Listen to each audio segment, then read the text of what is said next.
Então, pessoal, agora eu vou passar um trechinho de um vídeo que vai trazer um pouco das características, né, do nosso espírito do tempo, né?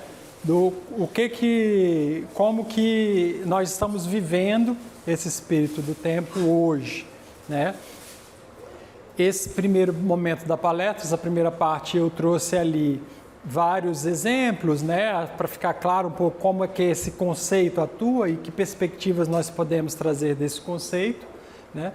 Agora a gente vai se focar em pensadores modernos e também pós-modernos, né? Diz que agora a gente já está vivendo a pós-modernidade, então eu vou trazer aí. Não vai dar para me aprofundar na visão de cada um desses, né? Porque se eu fosse pegar só um deles por vez, daria para fazer uma palestra sobre cada um deles, né? Eu vou falar aqui sobre o Yuval Harari, vou falar sobre o Zygmunt Bauman e vou falar sobre o Byung-Chul Han, tá? E aí a gente vai ver como que isso está acontecendo agora com as características do nosso tempo. Eu vou passar um pequeno trecho de um filme que chama O Guia da Família Perfeita. Está na Netflix ainda hoje, nessa data de hoje, pode ser que, né, no futuro saia. Então eu aconselho muito vocês verem o mais rápido possível, porque esse filme, eu diria que é o suco do espírito da época. Ele vai trazer ali condensado tantas características dos momentos atuais, tantas, a relação de pais e filhos, a dificuldade nos processos de educação agora, né? A tecnologia, a influência de redes sociais. Então eu vou passar esse pequeno trecho aqui e a gente volta.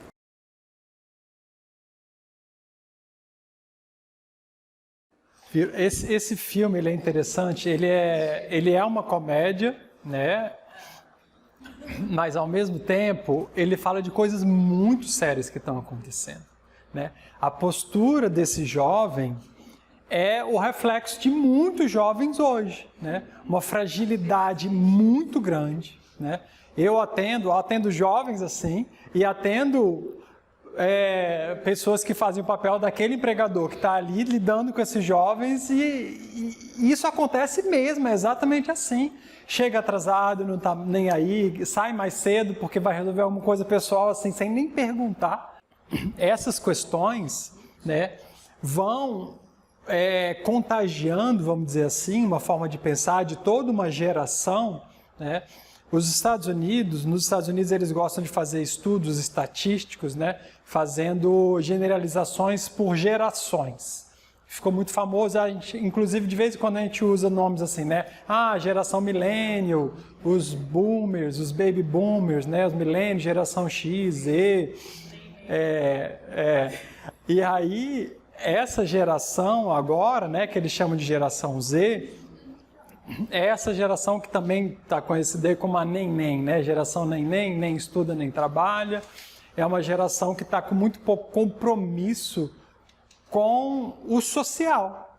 Na verdade, no espírito da época hoje, nessa juventude, a gente vê um narcisismo, né, galopante, assim, impressionante. O filme aí está recortado, né, um recorte pequeno, mas ele está tendo essa reunião com esse jovem, porque esse jovem tinha que se deslocar de uma cidade para outra para fazer uma reunião. E ele falava, não, eu posso fazer online, por que eu vou me deslocar? Aí, não, alguns é um negócio importante, eles são uma empresa antiga, né? Os donos são mais velhos, eles são bem tradicionais, eles querem o olho no olho, você vai fechar um negócio de milhões, de bilhões, né? Você não pode chegar assim, fazer uma reunião no Zoom, e aí ele tem essa reunião, né, que vocês viram, e a postura dele é essa.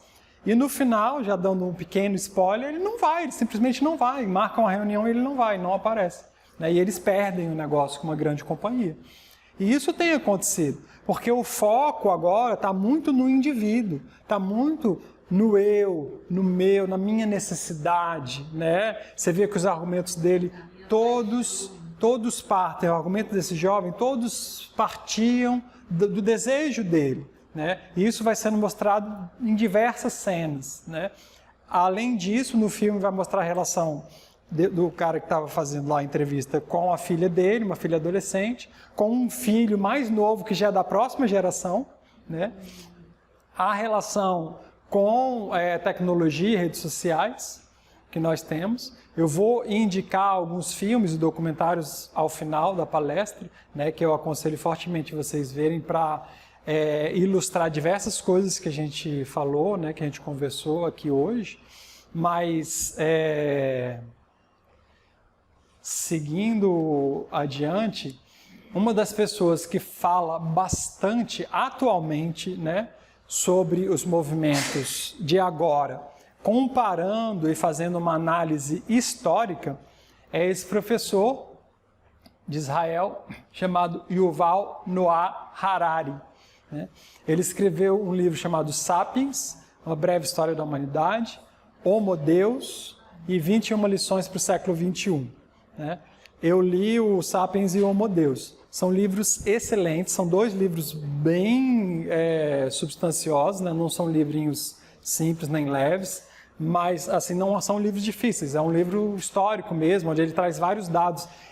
Na verdade, é uma enxurrada de dados que ele traz. E ele fala assim, ó, se vira, é isso que aconteceu, né? Isso é o que a gente tem registro, né? Então ele vai falar lá, desde os povos antes dos Homo sapiens, né, até a convivência dos sapiens com neandertais, que durou ainda alguns milênios, a extinção dos neandertais, e mais ou menos entre 300 a 250 mil anos, porque quanto mais longe na história, mais difícil ser preciso, né?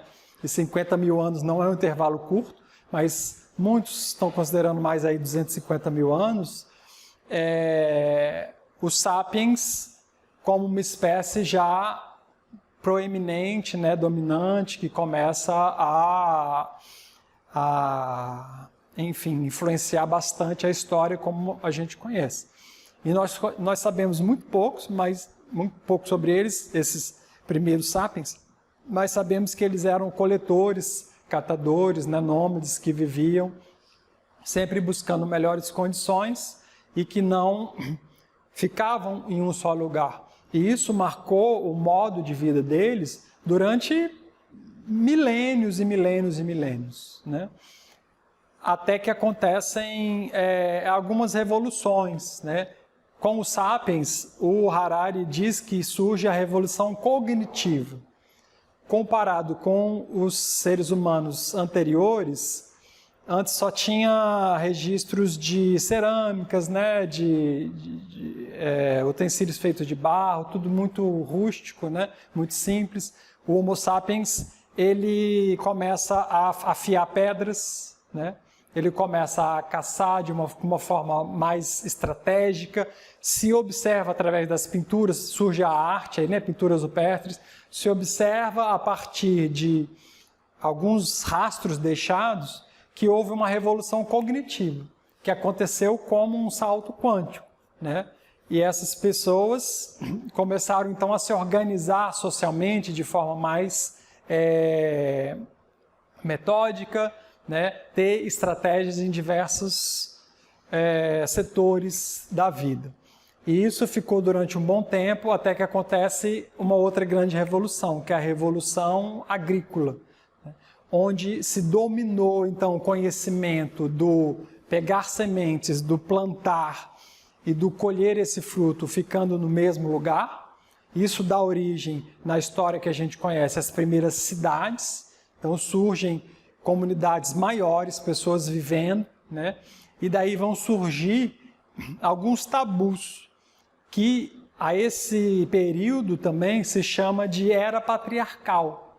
Inicia-se uma era patriarcal por quê? Porque a figura do pai, da herança, da posse de uma terra, começa a ser muito importante para a organização social dessas culturas, né? E antes não se dava ênfase à figura de um pai, né? Então, tudo que vem antes disso é também conhecido como o período de matriarcado, né? E óbvio que ainda hoje existem culturas mais matriarcais que patriarcais, né? Então, o matriarcado não desapareceu da noite para o dia. mas cada vez mais as culturas adotaram essa forma de organização, onde os tabus principais é essa ideia da posse de uma terra, né? Antes você vivia migrando, não precisava ter posse. Agora a gente ficou aqui, então vamos decidir onde começa o meu limite, onde começa o seu, né? O que é meu, o que é seu, o que dá direito. Então começaram a entender a questão do filho, né? O filho que é desse pai, o pai começou a ser um referencial, né?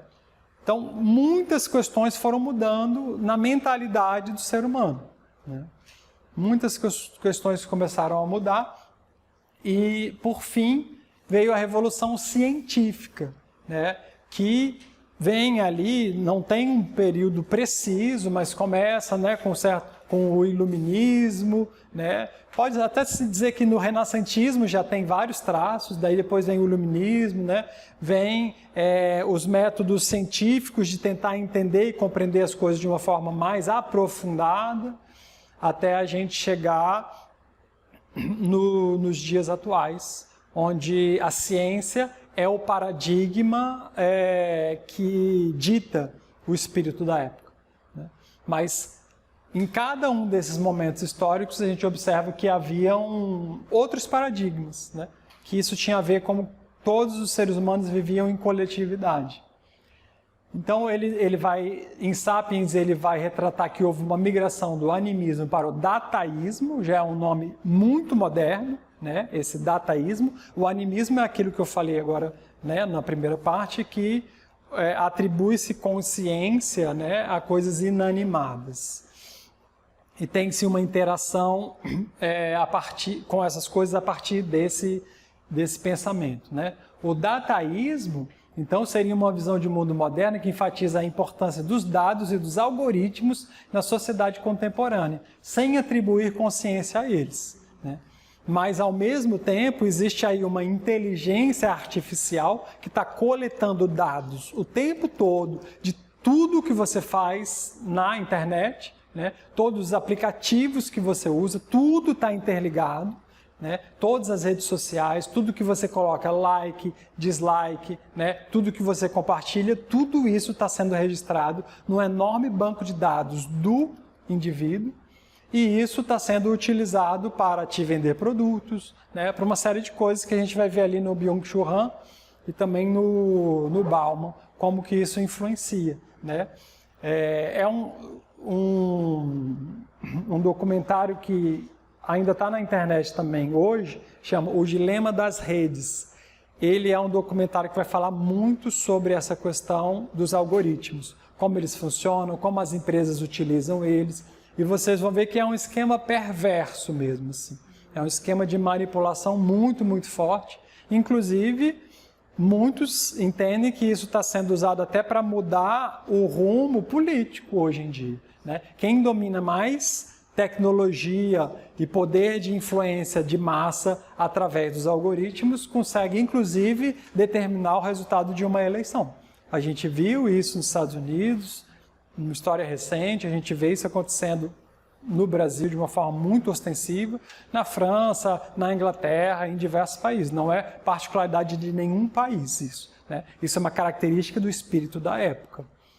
E isso é meio inédito na história. A tecnologia trouxe esse fenômeno que eu estudo desde criança no colégio, que é a globalização, né? A globalização se a gente for traduzir para esse tema, é como se o espírito da época agora se espalhasse de uma forma mais ampla, né, no território do planeta Terra, né, independente da cultura. Óbvio que existem culturas mais proeminentes, como a dos Estados Unidos, que influencia e preda, até a gente pode ver assim, culturas mais simples e menores por imposição, né? Então todo mundo começa a ver, chega lá um monte de blockbuster americano num país que tem uma cultura, tinha até uma cultura de cinema, mas que não investia tanto nisso. O capital investido nisso pelos Estados Unidos chega, então, você tem 100 filmes americanos para ver, e você vai ver um filme do seu país, né? Começa a ficar desigual, então há uma competição, né, muito grande, cultural entre os países, E isso, né, eu estou dando um exemplo, mas isso acontece com diversas culturas, né, de diversas formas.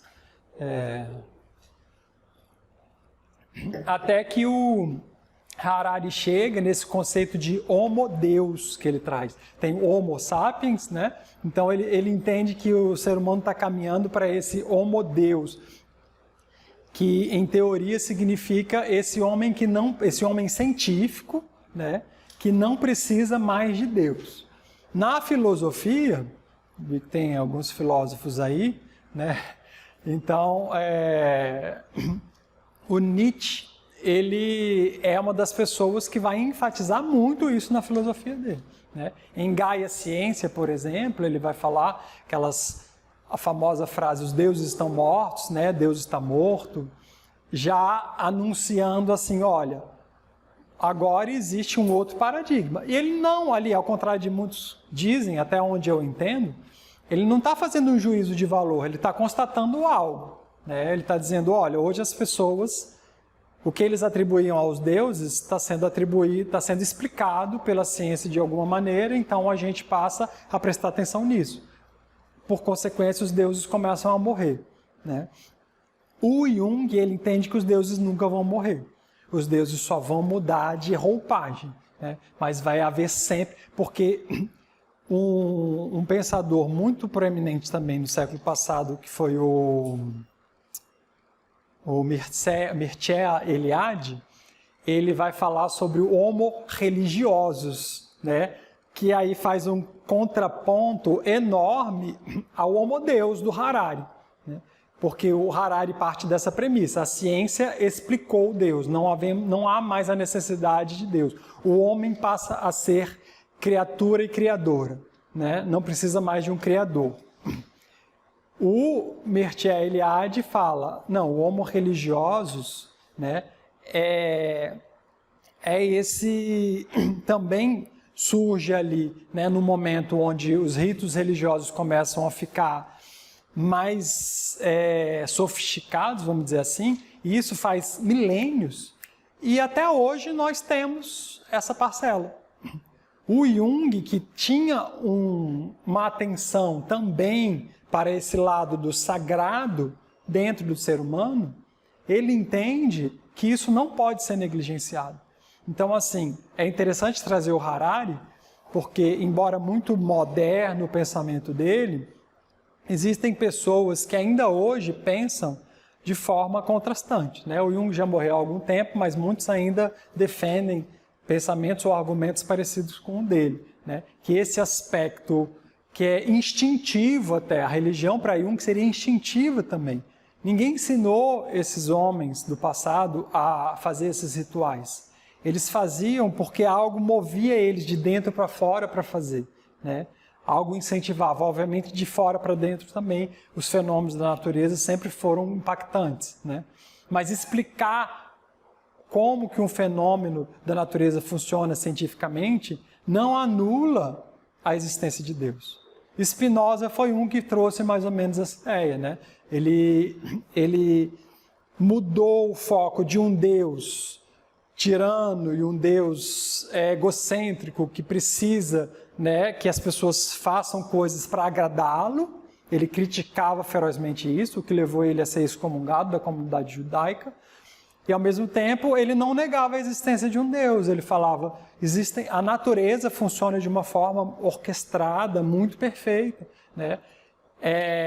O que hoje alguns vão chamar de um designer inteligente, né? O designer inteligente. Alguns defendem essa ideia, que seria a ideia de um Deus, só que não mais antropomorfizado, não mais que precisa dessas coisas. Façam isso para mim, que aí eu vou gostar. Se você não fizer, você vai ser castigado e você vai ser punido, né? Spinoza, por exemplo, acreditava em um Deus que era o mais próximo da natureza possível, né? Não havia nenhum juízo de valor ou moral nesse Deus, né? Então, mas esse pensador aqui, ele influencia fortemente o pensamento de hoje, né? Aconselho ler esses livros para aprofundarem essas ideias. Aqui realmente só trouxe uma pinceladinha dele, né? trouxe aqui um pequeno videozinho de uma mulher que fala um pouco dessa história, né?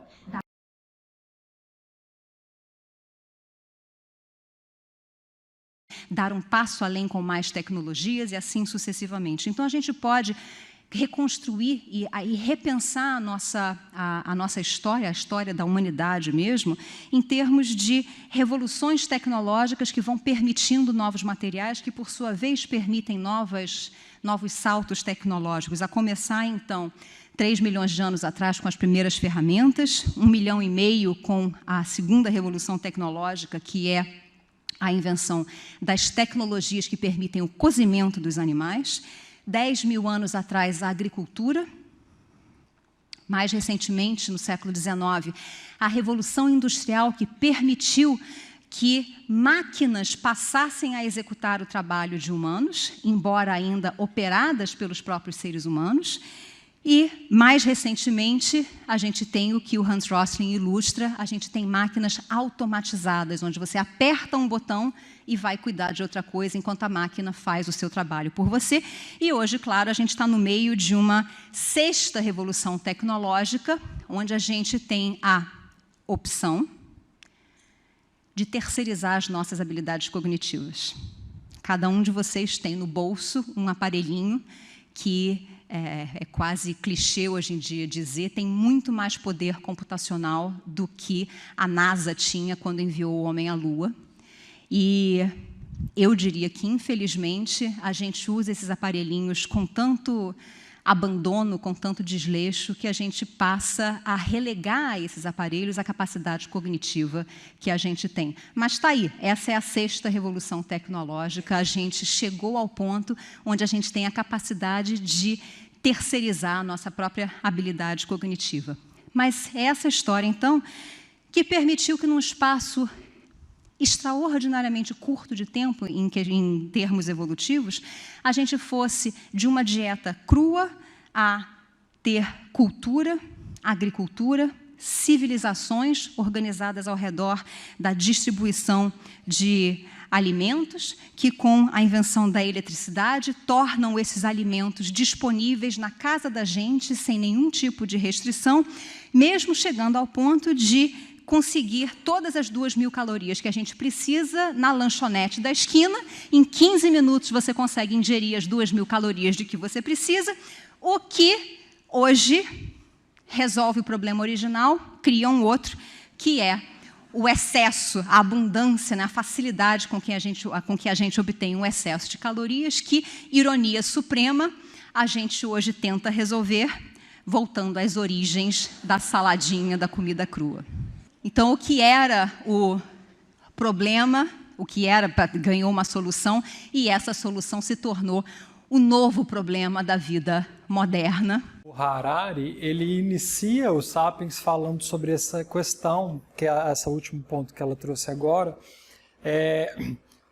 Durante muito tempo, quando as civilizações começaram a ficar bem mais complexas, né, o problema da fome, de uma forma generalizada, assolava praticamente todos os países, todas as culturas, né? E agora a gente vive uma revolução tecnológica que permite o acúmulo, permite também muitas pessoas distribuírem de forma bem mais barata alimentos, e, pelo menos na maior parte do mundo, não há mais fome, mas o problema que a gente tem que lidar é com o excesso de comida, né? A obesidade é um problema bastante atual, cultural. A gente pode entender aí que isso faz parte do Zeitgeist. E nesse pequeno vídeo ela traz vários marcos históricos. Lembra que eu falei que é mais fácil de ver o Zeitgeist com mais clareza nos marcos históricos? Aí ela fala 3 milhões de anos, 1 milhão de anos, né? A construção de ferramentas, o começar a descoberta do fogo, o começar a cozinhar os animais, né? Depois a revolução agrícola, depois, até mesmo entre esses períodos, tem pequenos marcos, como a invenção a descoberta da eletricidade, né? A descoberta da eletricidade permitiu uma mudança absurda, muito rápido, e se espalhou de forma muito rápida, algumas descobertas, né? E a gente está agora, é interessante estar falando dessa palestra, fazendo essa palestra hoje, que a gente está no início de uma grande revolução que ninguém sabe onde vai dar, que é a da inteligência artificial. Tem muito já falando sobre isso. Em Homo Deus, o Harari vai dedicar capítulos inteiros sobre isso, né? E ele falava disso antes de começar todos esses aplicativos de inteligência artificial que foram lançados há uns 2 anos atrás, né? E que a cada mês você vê a evolução absurda. Eu estava vendo um vídeo do ano passado, como que a inteligência artificial criava um vídeo, né, através de um texto. Você falava, crie o vídeo de um homem comendo. Aí ela entendia e criava, né, pelo próprio pensamento da máquina, ele interpretava a sua frase e criava imagens, só que eram imagens todas deformadas, que ia, né, se misturando. E esse ano já está assim, você tem que prestar atenção, tem falhas ainda, mas são poucas. É impressionante, é muito impressionante. Então a tecnologia, ela não para de avançar, ela avança numa velocidade, numa progressão geométrica, né? A curva vai sempre intensificando e o limite é impossível de saber. No Homo Deus, o Harari, ele diz que muito provavelmente a gente vai chegar à imortalidade. Daí também a ideia do Homo Deus, né? Que esse homo científicos, né, vai desenvolver técnicas tão avançadas na medicina e de medicamentos que nós não vamos mais morrer. Enfim, esse é um paradigma aí, né? Que ele acredita que é um paradigma que pode ser quebrado como tantos outros, né? E isso realmente quebraria esse paradigma da divindade, né? A imortalidade é atribuída aos deuses desde sempre. Mas, enfim, um outro pensador que morreu recentemente, né, o Zygmunt Bauman, ele traz várias questões, né, aponta várias características do espírito da época. Uma das coisas que ele fala é que a liberdade, ela faz oposição à segurança. Isso daqui é muito interessante da gente saber também, da gente prestar atenção, porque a gente pode saber intuitivamente, mas a gente não para pensar sobre isso. Ele diz, quanto mais liberdade você tem, menos segurança você tem, né? E quanto mais segurança você tem, menos liberdade. Uma coisa necessariamente interfere na outra, influencia na outra, né? E ele diz que hoje se tem um discurso muito pró-liberdade, mas há muito pouca segurança, o que vai levar a uma série de problemas sociais que a gente vive, principalmente no convívio. Se eu sou livre, né, e me sinto livre para fazer tudo que eu quiser, como que a gente vê isso nos relacionamentos hoje? Quem atende, quem é da área de saúde, quem atende, principalmente jovens dessa geração do vídeo que passou agora há pouco, vê que eles não querem se comprometer nem com um título no relacionamento. Não, a gente não precisa nem falar. Namorar, né? O título, estamos namorando, é como... Não, causa pressão, né? O menino ali do filme, né? Não, ó, isso daqui é muito pesado. Não vem com essa linguagem passiva-agressiva para cima de mim, né? Então, assim, estabelecer relações, né? Estabelecer vínculos, está ficando mais difícil. Só que isso gera um enorme problema social, porque as comunidades vivem disso, do vínculo. As comunidades, a partir dos vínculos, geram tradições. E as tradições fortalecem ainda mais esses vínculos e educam as gerações que vêm. Isso gera uma homogeneidade no comportamento. Tudo bem, alguém pode alegar que diversos desses dogmas e tradições, por exemplo, eram machistas. Sim, não é perfeito. Ninguém está falando que é perfeito, né? Tem questões que precisam ser vistas e precisam ser trabalhados. O machismo está sendo ressignificado de diversas formas, mas o machismo não precisa ser combatido a partir da quebra de todas as tradições, né? O que essa geração mais nova vem com o discurso idealizado, muito forte, muito fanático, muito afetado, é isso, toda a tradição vai me prender e eu não quero ser preso. Só que aí isso não tem segurança nenhuma, não vai ficar em nenhum trabalho. Tudo bem, aí vai sempre falar, não, mas hoje a pessoa começa a gravar aqui, vira youtuber e trabalha do jeito que quer, com o que quer, a hora que quer, ganhando tanto que quiser, sabe? Cria-se toda uma ilusão, mas a vida não é assim. Na verdade, um monte de questões, um monte de problemas que nós vivemos hoje já estavam solucionados há séculos, por conta de bases que estavam estabelecidas. Quando quebram essas bases, a gente não sabe as consequências sociais que a gente vai ter, né? E muitos desses problemas sociais que a gente está vendo hoje, são consequências diretas do banalizar, né, os vínculos, as relações, de forma mais madura, de forma mais profunda, né, de uma forma mais responsável. E cai em várias incoerências, porque ela é a geração que mais fala da inclusão, só que é a mais preconceituosa, né? A gente vê muito isso. Um exemplo claro disso que você está falando é o burnout, que é uma síndrome diagnosticada com sintomas, e que o que era o burnout há algumas décadas atrás? Era de fato aquela pessoa que se matava de trabalhar e depois de um tempo chegava a uma estafa mental, né, emocional, física, e deprimia, né, caía de cama. Hoje os jovens têm burnout com meses de trabalho. E eles têm diagnosticado com os sintomas.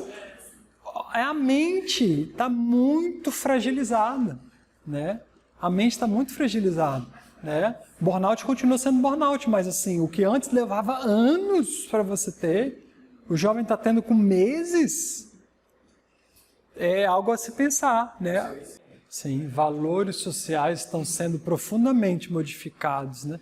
Se você observar antes, poucas décadas atrás, quando alguém ia procurar emprego, o que se olhava era se ele era estável, né? Isso tem tudo a ver com esse tema, liberdade versus segurança. Poxa, essa pessoa ficou 10 anos numa empresa, ela é uma pessoa confiável, é uma pessoa, né, que conseguiu ali se provar, então eu valorizo isso. Hoje o empregador, se você chega com um currículo que você ficou 10 anos num lugar, a pessoa fala, qual é o problema? Por que você não está se inovando?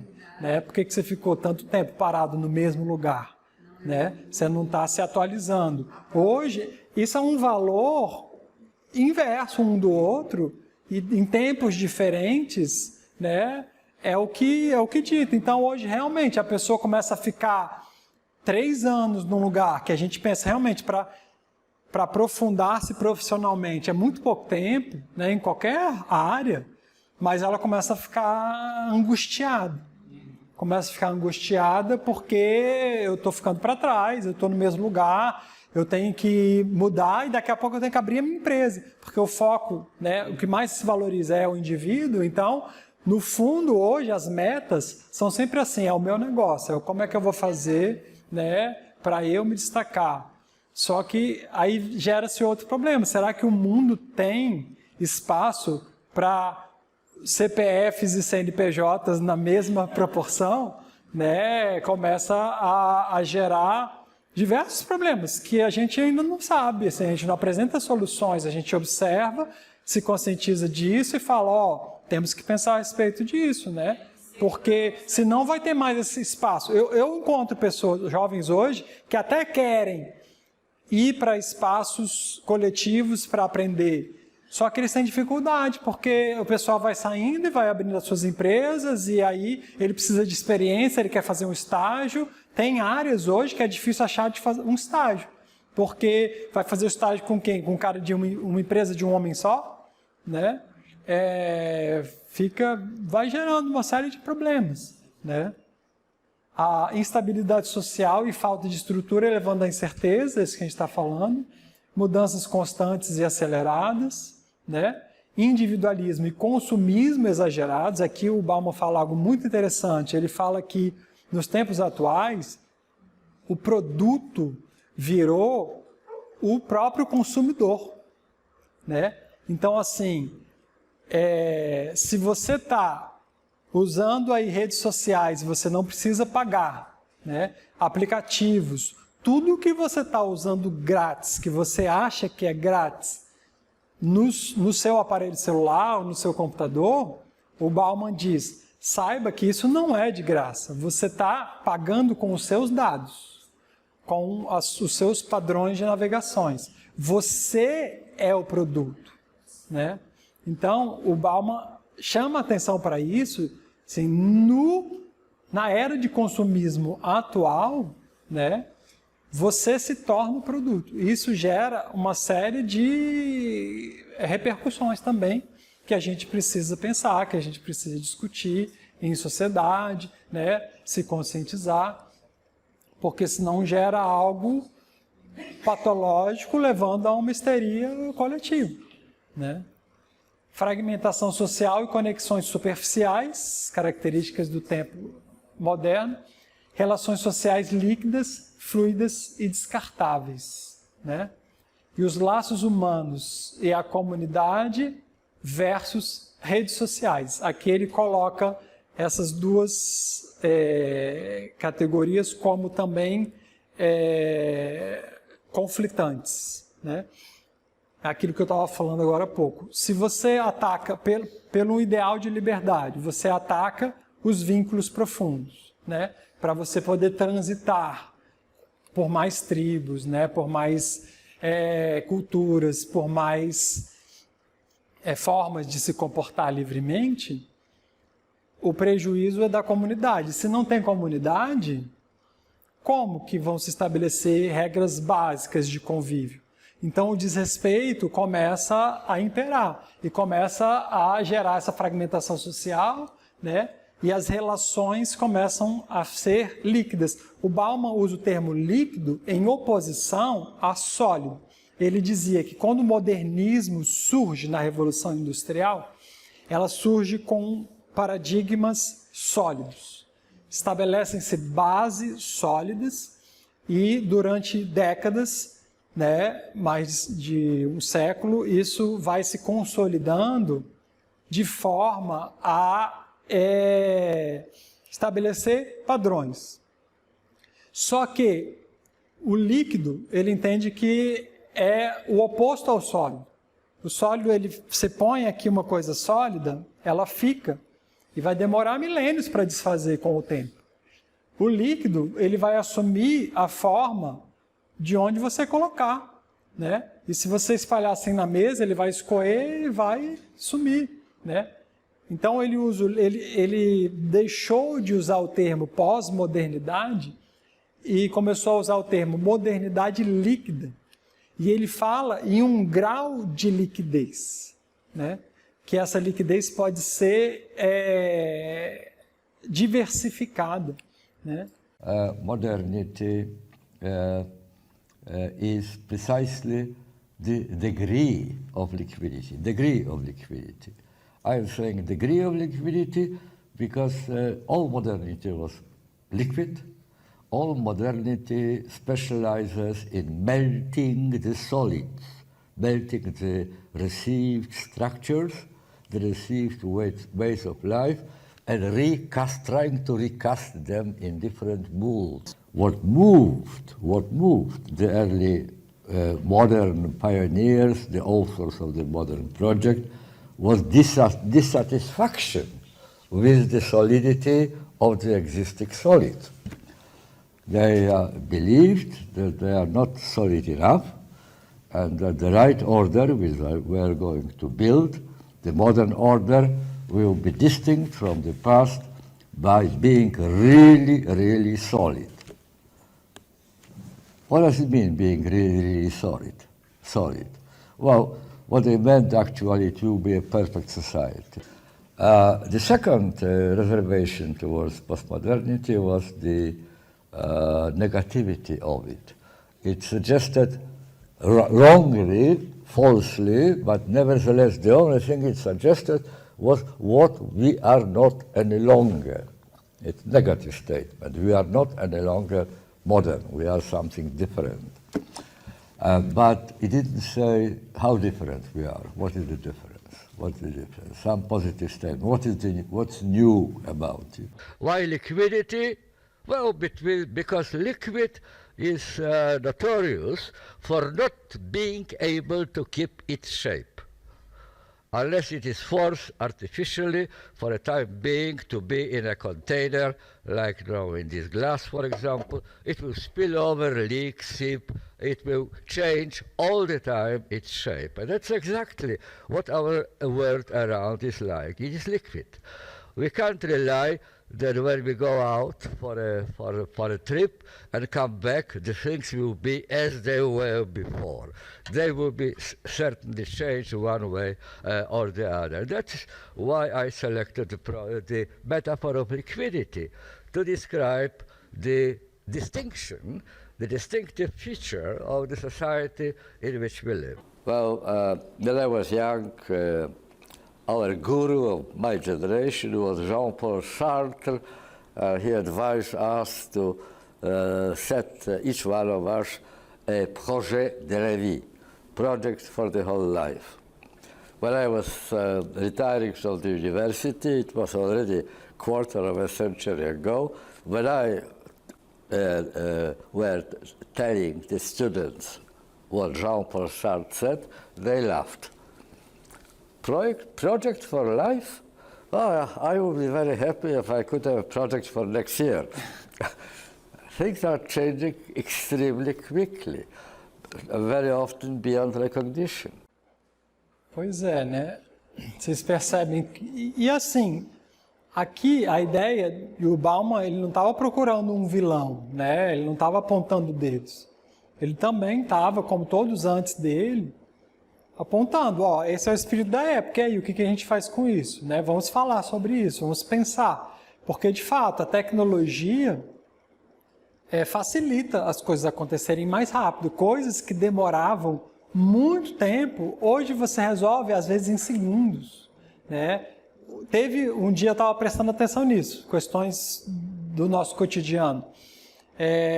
Eu ainda participei do tempo, quando eu tinha que pegar uma conta de celular e ir no caixa do banco e pagar, né? E aí chegavam as contas em validades diferentes, prazo diferente, em tempo diferente, então às vezes você tinha que ir toda semana no banco resolver alguma coisa. Eu recebia cheque nos primeiros momentos, né? Quando eu atendia, eu tinha que ir lá no banco, pegar botar no envelope, né? Botar na máquina, receber o recibo, 2 dias depois o dinheiro entrar na minha conta, uma série de coisas que tudo demorava mais tempo, né? E olha que alguém pode olhar de um tempo antes desse e falar, isso ainda era muito rápido, né? Porque na minha época, mas agora tem vezes que no intervalo assim, de uma sessão para outra, uma pessoa atrasou 10 minutos, eu paguei uma conta, eu fiz uma transferência, eu mandei um e-mail, eu resolvi coisas que antes me levariam tempo, e eu não estou achando ruim isso, é ótimo, é maravilhoso, né? Só que a gente não está sabendo o que a gente faz com o tempo livre que a gente tem, né? Resta muito tempo ocioso e as pessoas precisam saber o que eu faço então com esse tempo. Fora isso, diversas coisas que de fato ocupavam, né, a pessoa durante muito tempo, hoje não ocupam mais, né? E aí? Tudo acontece muito rápido. Né?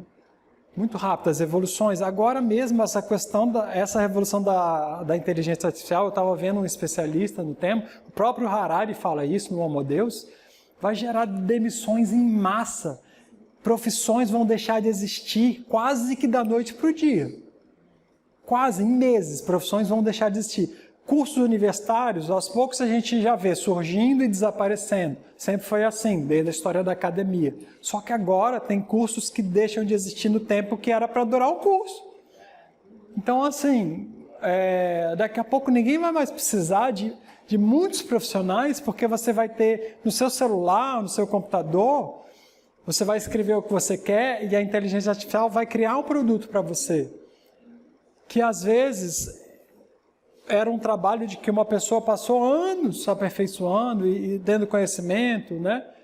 Um amigo meu é médico E eu não pensei direito, falei, pô, mas pelo menos medicina todo mundo vai precisar sempre, né? Aí ele falou, não, Guilherme, medicina da área da saúde é um dos primeiros que vai desaparecer. A gente trabalha com banco de dados, a gente trabalha com análise de dados e age a partir disso. Uma máquina faz isso em segundos.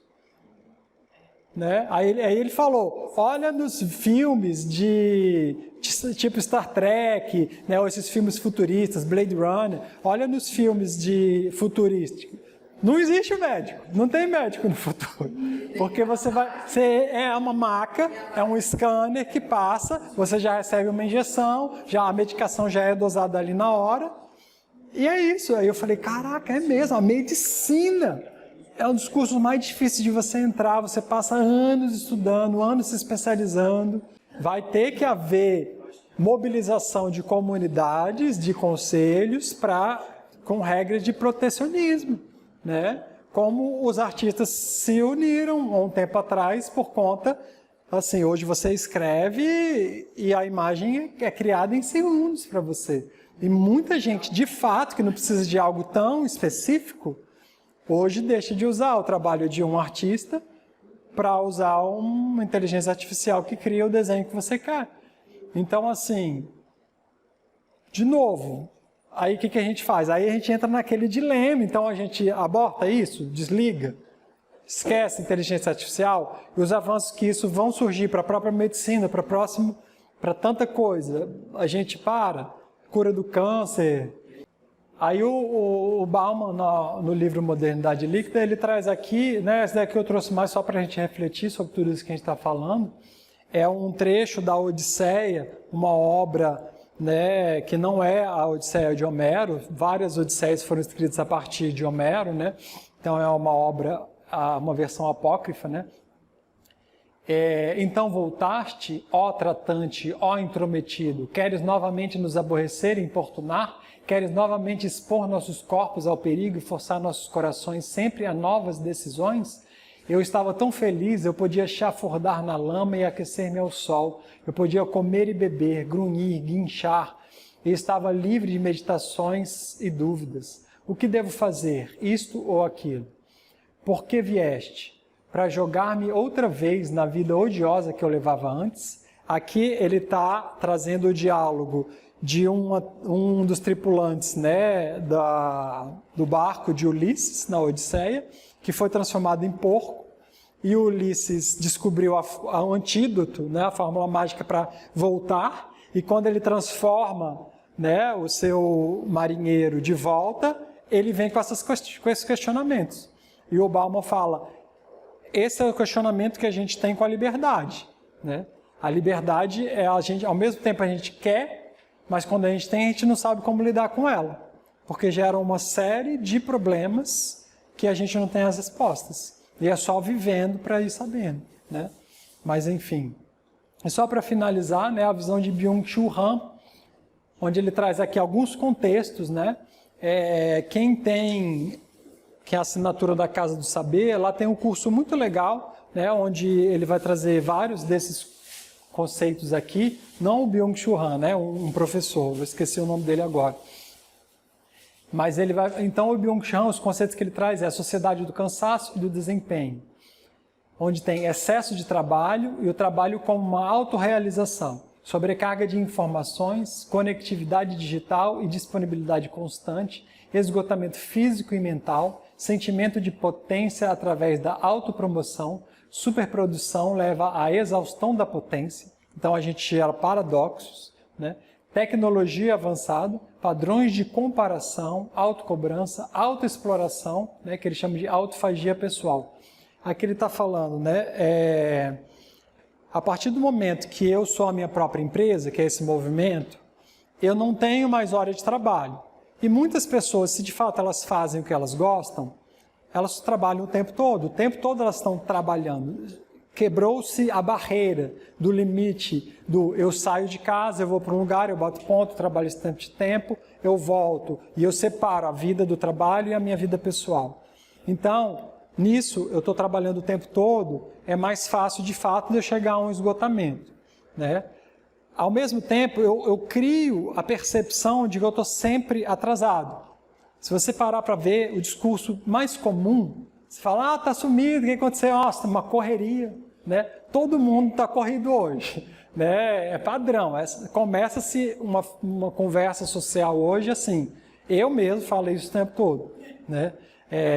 Tá uma correria só, né? Não estou achando tempo nem para isso nem para aquilo.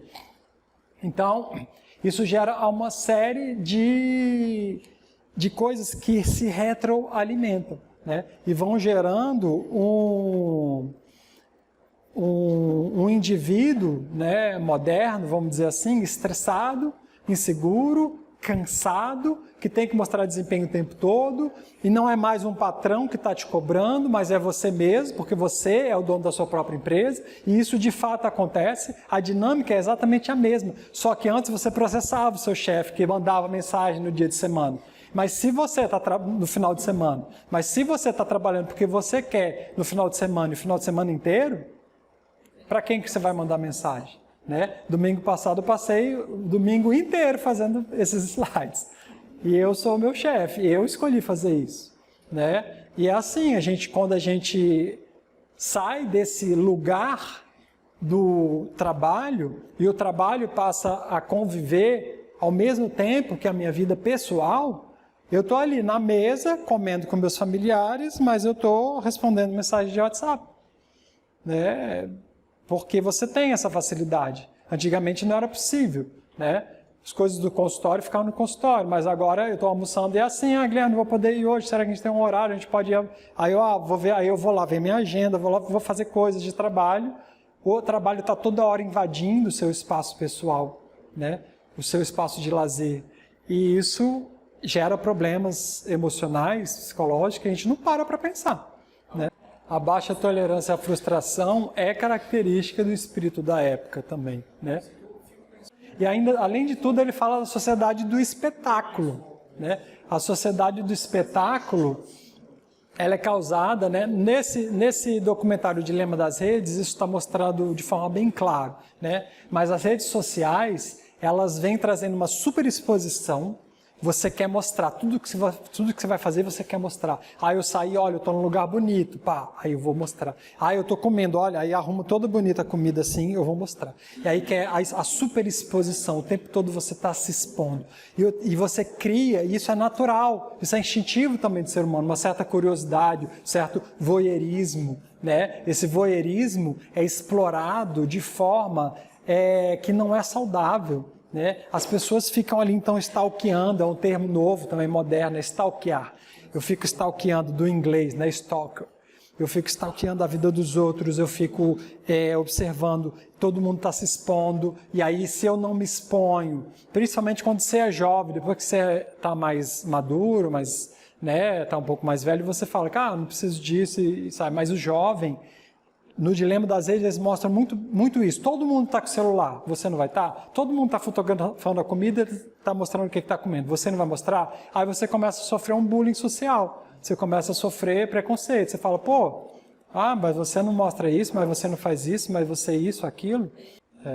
Eu via muito isso lá na França, o tempo que eu morei, que vinha excursões gigantes, muitas vezes era de japoneses ou chineses, eles vinham com a bandeirinha, aí chegavam dezenas, eles paravam, eles tiravam o tablet, não era nem celular, todo mundo tirava, fotografava, parava, e aí eu parou na frente da Torre Eiffel e tirou foto e foi embora.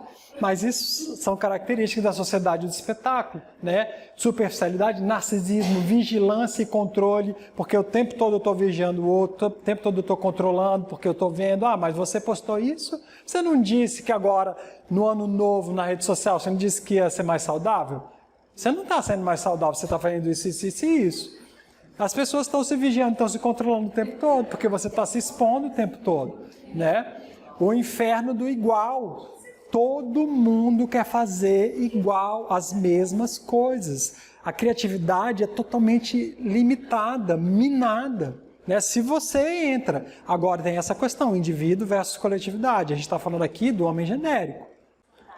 Aí você vê no Instagram um exemplo clássico, né? Essas poses e fotos, né? Aí você vai estar todo mundo com as mulheres com a taça de champanhe, a perna assim... o biquinho, aí todo mundo é igual, né? Todo mundo é igual. E ao mesmo tempo, nessa questão dos relacionamentos por aplicativo, a pessoa chega lá e tal, aí dá um match, aí vai se encontrar, aí fala, opa, mas você não está com filtro, né? Na vida não está com filtro. Eu quero me relacionar com a mulher das fotos do aplicativo, ou o homem das fotos do aplicativo, né? Mas quando vem a pessoa real, cheia de problemas, cheia de questões, na tridimensionalidade, aí é diferente, né? Sim. Só que a gente fica viciado, isso eu estou vendo cada vez mais reportagens de neurocientistas, e eles falam que o nosso cérebro fica condicionado. É o ciclo dopaminérgico, né? Você fica ali recebendo reforço o tempo todo, e aí quando você vai interagir com uma pessoa, tem silêncios. Você não sabe como lidar com silêncio. Não é estímulo o tempo todo. Então, a gente está viciado numa interação artificial, né? A gente não consegue se relacionar com o real. A gente prefere se relacionar com o virtual. A ideia da pornografia se espalhou para todas as outras áreas sociais, né? A pornografia que você traz recortes de situações, de questões que te agradam esteticamente, que te agradam por N razões ali, e tanto é que tem o termo agora, porn food, né? Porn food é a comida pornográfica, né? Vai ser feita ali, aí o cara lá, o chefe japonês, cortando com a faca de $500 numa chapa gigantesca, um bife que custa R$5.000, e ele vai cortar lá, aí vai mostrar o barulho, né? Fritando o bife, aí ele vai lá com a espátula, e ele vai, né, com todo o corte.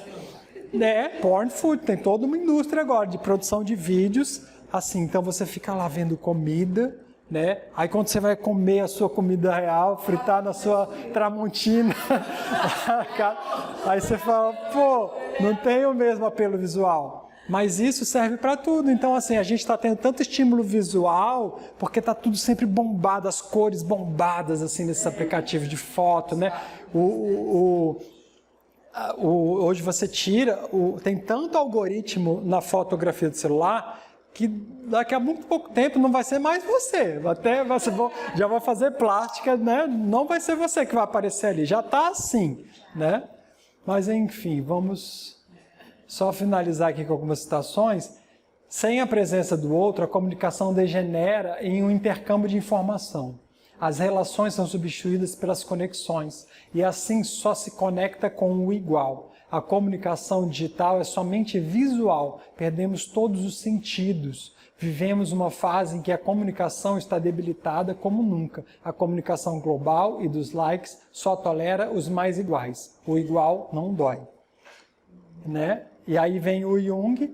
O homem possui uma faculdade muito valiosa para os propósitos coletivos, mas extremamente nociva para a individuação, sua tendência à imitação. Então, quando tudo começa a ficar igual, assim, o tempo todo, né, a sua individuação vai para o brejo. Porque, cadê o indivíduo? Cadê a sua trajetória? Cadê o seu mito pessoal? Se dilui em tantas histórias iguais. É muito sério isso que a gente está falando, né? Isso é o espírito da época. E aí só algumas sugestões que eu dou. O filme Her, que vai trazer um cara que se relaciona com uma inteligência artificial, né? Muito bom esse filme aqui, traz muitos elementos, e é interessante que ele traz uma realidade futurista, mas é futurista como se fosse daqui a alguns anos. Tudo que está ali, algumas coisas inclusive a gente já está tendo. Esse filme foi lançado em 2013, se eu não me engano, e algumas coisas que ele tinha ali já tem, né? Outras a gente daqui a 10 anos no máximo está tendo. Então, e ele se relaciona com o sistema operacional. Ele passa por dificuldades, por frustrações nas relações humanas, então ele começa a se relacionar com a Samantha, né? Que é um sistema operacional lá. Será que o equivalente a Siri? Ready Player One, eu esqueci o nome da tradução em inglês, é Jogador Número 1, eu acho que eles colocaram, do Steven Spielberg. Essa daqui já é uma realidade distópica num futuro um pouco mais distante, mas onde todo mundo vive em realidade virtual. É bastante interessante, é um filme de ação, né, tem que gostar do gênero, mas no sentido futurista, ele faz uma leitura muito interessante. Tudo, você vai comprar coisa, você não compra mais para sua casa. Todo mundo mora nos barracos, nas casas horríveis assim, mas quando vai ver, o avatar da pessoa tem as melhores roupas, né? Ela compra ali o óculos virtual, é o mais caro. A Apple lançou recentemente 15 mil, né? 20 mil um óculos virtual da Apple, as 2 semanas atrás. A esteira, que a pessoa fica correndo lá, porque aí o personagem dela, tudo que ela faz aqui, reage lá, né? Só que aqui está tudo acabado e aí ela compra roupa no mundo virtual, daqui a pouco a gente está assim, né? É interessante esse filme. E o Dilema das Redes, que eu sugeri agora há pouco, né? E reforço aí a sugestão, vejam, de preferência hoje, né? O Guia da Família Perfeita e o Dilema das Redes amanhã. Pronto. Já tem programação para o final de semana. Deve-se entender bem que não é o simples fato de viver no presente que faz alguém ser moderno, pois nesse caso, tudo que vive hoje seria moderno. Só é moderno aquele que tem profunda consciência do presente. Aqui é uma reflexão do Jung, quando ele está trazendo exatamente essa oposição entre a participação mística, né, que é essa diluição do indivíduo na massa, e a consciência do indivíduo. Então ele diz que esse indivíduo moderno, realmente revolucionário, que vive segundo padrões atuais, é aquele que conscientemente atua e pensa e reflete sobre. Né? Mas é um capítulo longo, vale a pena. Em Civilização em Transição ele vai falar sobre essa questão aqui do homem moderno, né? Do paradigma do homem moderno. Isso ele está falando já há uns 60, 70 anos atrás, né? Não é de agora. Mas muita coisa vale para hoje. E aí, como lidar com o espírito da época, a gente fica com essa questão, né? A partir de tudo isso que a gente falou, o que a gente faz? Como a gente se comporta? Qual a nossa responsabilidade social, né? O Jung dá algumas diretrizes, não traz solução, mas fala, consciência é um dos pontos, né? Saber o que você está fazendo, por que você está fazendo. Se você vê todo mundo fazendo e você vai fazer só porque é igual, e aí como que você lida com a exclusão social, né? Talvez conscientizando o outro, mas por que a gente está fazendo isso daqui, né? Então trazer a conscientização, a reflexão, o questionamento é o melhor antídoto contra todas essas questões que a gente está colocando aí. E ter essas consciências, né? Tá, tudo bem, a liberdade eu posso viver, mas eu sei que tem esse preço. Eu estou disposto a pagar esse preço? Talvez, o Jung vai falar, talvez por um tempo isso sustente. Mas daqui a pouco a sua alma vai começar a puxar a vontade de viver outra coisa diferente disso. E talvez você vai querer a segurança, né? Então o Jung fala muito dessa enantiodromia, essa mudança de polaridade. E isso vai sempre acontecer, né? Desde Heráclito, quando ele observava que tudo havia ciclos, né? E os ciclos tinham essa tendência de uma polaridade para outra, socialmente também há, né? Uma hora satura, coletivamente satura também. Aí inverte, e aí muda. Então é isso. Para finalizar, é um fato digno de nota que a moralidade da sociedade, como conjunto, está na razão inversa do seu tamanho. Quanto maior for o agregado de indivíduos, tanto maior será a obliteração dos fatores individuais e, portanto, da moralidade, uma vez que esta se baseia no sentido moral do indivíduo e na liberdade imprescindível para isso. Por conseguinte, todo indivíduo é inconscientemente pior em sociedade do que quando atua por si só. Aqui, de novo, né, essa reflexão. Aprenda a pensar por si só, né, e observe como que a psicologia de massas, dessa forma enlatada, né, e pare de procurar vilões, pare de procurar apontar, é o capitalismo, é a Apple, é isso, é essa marca. Não, eles estão fazendo parte desse espírito da época, eles são produtos do espírito da época. O espírito da época está aí, a gente tem que se conscientizar. Essas marcas, se você parar de consumir os produtos, elas vão inventar outra coisa, elas querem vender, né? Não são elas que estão inventando isso, são elas que estão impondo isso, né? Então, assim, a gente tem que aprender uma forma de ser mais autêntico, né? E aí é isso, pessoal. Deixo os contatos para quem quiser acompanhar outros trabalhos, né, no meu site eu sempre posto as coisas que eu vou fazer, os eventos, né, tenho eventos regulares, tenho eventos randômicos, né, variáveis. Aqui tem o meu WhatsApp e Instagram e Facebook, sem fotos de biquíni.